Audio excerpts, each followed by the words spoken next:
I would be one messed up kid if my parents read me one of these. I'm your host Youssef, and these are 10 scary bedtime stories that are known to curse you. Anyways, let's go to bed. In a scary way. Get your mind out of the gutter.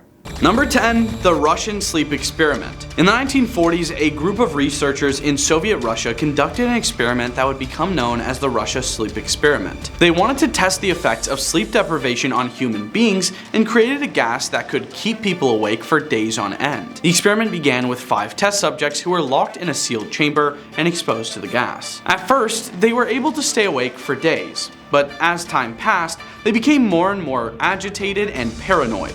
They began to have vivid hallucinations and experience extreme paranoia, convinced that their fellow test subjects were conspiring against them.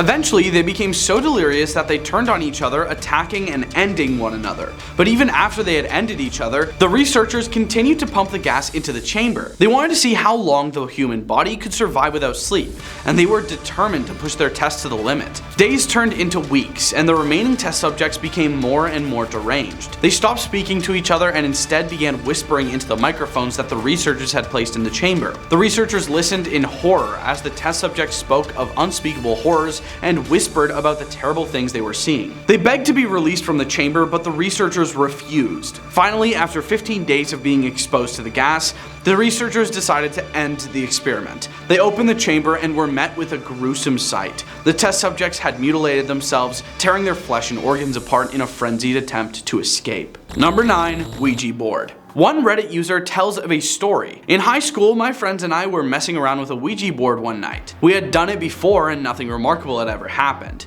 We usually did it to try and scare each other or our girlfriends. We all thought it was a joke. That night, there was no one else home except the 7 of us, and we were all together around the board. One of the girls there wanted to try it. She had never done it before. This time was different. The board misspelled some of the words the same way every time. It gave answers that seemed really historically accurate for our town, things we never knew or cared about. Long story short, the spirit claimed it was a 10-year-old boy who had passed away on the property in the 1800s, and was buried there too in an unmarked grave. My friend's house was on a farm on the edge of town. We were all a little freaked out because the board had never been so detailed and consistent. However, we were still skeptical and we were all assuming one of us was trying to scare the rest. Finally, my friend asked if the spirit could do something to prove he was there with us. It went to yes and then spelled out K-N-O-C-K, knock. Then the planchette stopped moving. We just all stared at it silently, and then there was a rap pap pap on the window right next to us. The lights were on outside and there was absolutely no one there. Number 8, break-ins. This Reddit user depicts the most chilling story. Growing up, my bedroom was the only one that faced the front of the house/street. When I was about 8 or 9, I woke up to my dad calmly but firmly telling me to get up, go to the bathroom, and shut the door. I was annoyed because I was half asleep, but I listened. Apparently, I was more tired than I realized because I fell asleep on the bathroom floor. The next morning, I asked my mom what happened. She seemed oblivious and confused. I looked at my dad and I asked him why he had woken me up. He denied doing it. I was becoming frustrated to the point of tears, but I ultimately let it go. Fast forward to college, I was home one break and I decided to ask again. I had thought of that night on and off for years, and it still bothered me. This time, my dad goes, "Ha, I was wondering if you even remembered that." Turns out that a lot of houses on our block were being vandalized and robbed all those years ago. Someone had broken into my garage and was inside the house. My room was partially over the garage. My dad heard it happen and quietly got me to safety. Police were called and the guy ran. He was never caught. However, my parents didn't want a terrified kid on their hands, so for years they pretended like nothing had ever happened. It wasn't supernatural, but it was unsettling for sure. Number 7, the monkey's paw. Mr. and Mrs. White and their grown son Herbert are visited by Sergeant Major Morris, a friend who served with the British Army in India. During dinner, he introduces them to a mummified monkey's paw. An old fakir placed a spell on the paw so that it would grant 3 wishes, but only with hellish consequences as punishment for tampering with fate. Morris, having had a horrible experience using the paw, throws it into the fire, but the skeptical Mr. White retrieves it.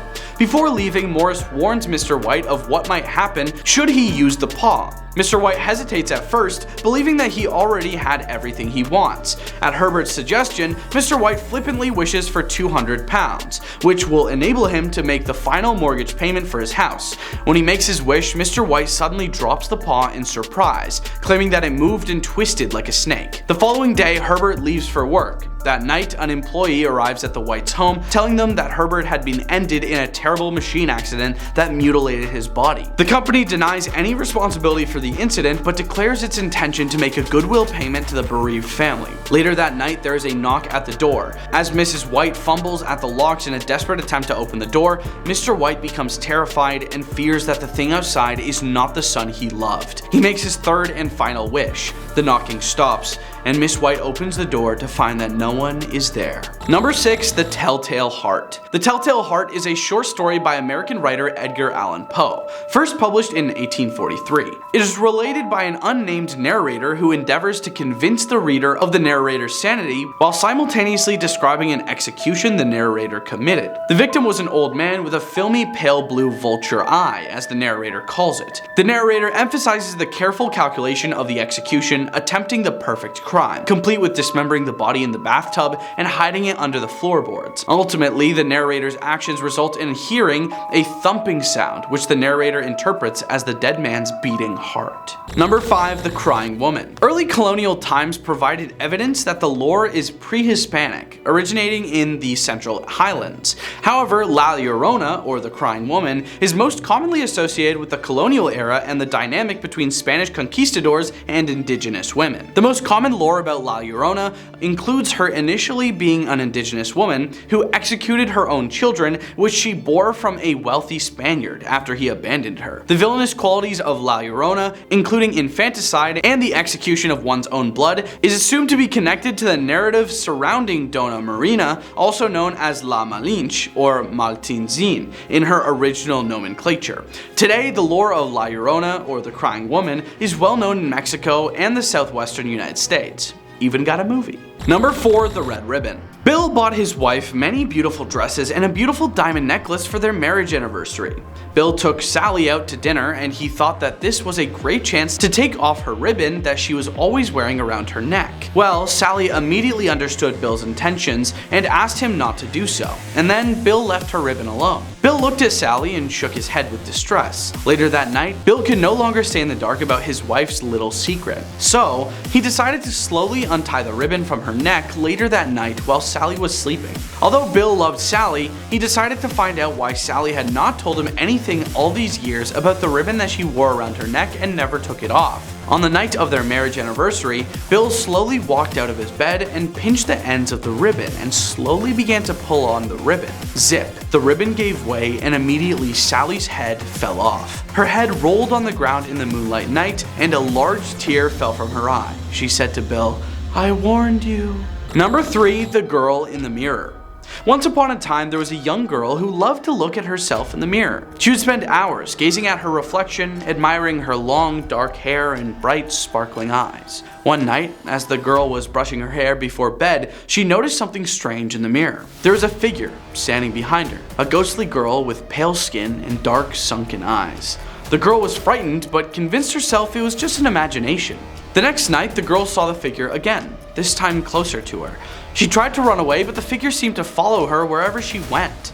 The girl became more and more scared every night, but she couldn't stop looking in the mirror. As the days went by, the ghostly figure in the mirror began to take over the girl's reflection. She slowly became less and less visible in the mirror, replaced by the ghostly girl. Eventually, the girl was trapped inside the mirror forever, never to be seen or heard from again. From that day on, the ghostly girl haunted the mirror, waiting for the next unsuspecting victim to gaze upon her reflection. And so, the legend of the girl in the mirror lived on, a warning to all those who dare to look too deeply into their own reflections.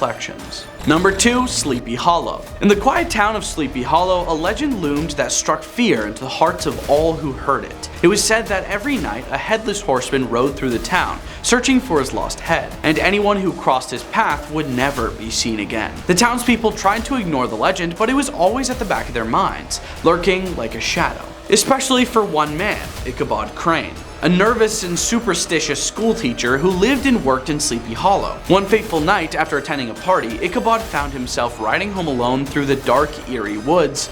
Suddenly, he heard the sound of horse hooves behind him. He turned around and saw a headless horseman riding towards him, wielding a sword. Ichabod tried to escape, but the horseman chased him relentlessly until Ichabod reached the old bridge. As he crossed the bridge, the horseman hurled his head at Ichabod, striking him and knocking him off his horse. The next morning, Ichabod was nowhere to be found, but his hat was discovered beside a shattered pumpkin. Some say he was taken by the headless horseman, others that he fled to another town, afraid to ever return. To this day, the legend of the headless horseman still haunts Sleepy Hollow, and those who dare to ride alone at night risk meeting a fate similar to poor Ichabod. Number 1. The elevator game. If you're looking for a thrill, you may have heard of the elevator game.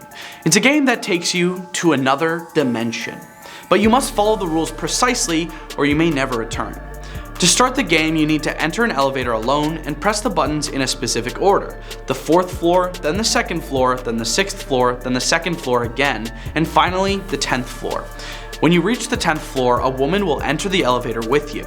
Do not speak to her or even look at her, as she is not human. If you do, the game will not work and you will be trapped in that dimension forever. Now, press the first button again. If the elevator goes up to the 10th floor again, you have successfully entered the other dimension. But be warned, this is not a place for the faint-hearted. You will be in a world that looks similar to ours but is different in many subtle ways. The air will be thick and heavy, and you will feel like you are being watched. You may hear strange noises, see strange figures, or experience a feeling of dread. To return to our world, you must repeat the sequence of button presses in reverse order. If you make a mistake, you will not return to our world, and you may be lost in that dimension forever. Many who have played the elevator game say that it is not worth the risk, and that the feeling of being trapped in another dimension is a terror that no one should ever experience. If you do decide to play the game, just remember to follow the rules specifically, or you may pay a price. Thanks for watching. Those were 10 scary bedtime stories that are known to curse you. Leave a like and comment if you think we missed something, and we hope you have a scary day.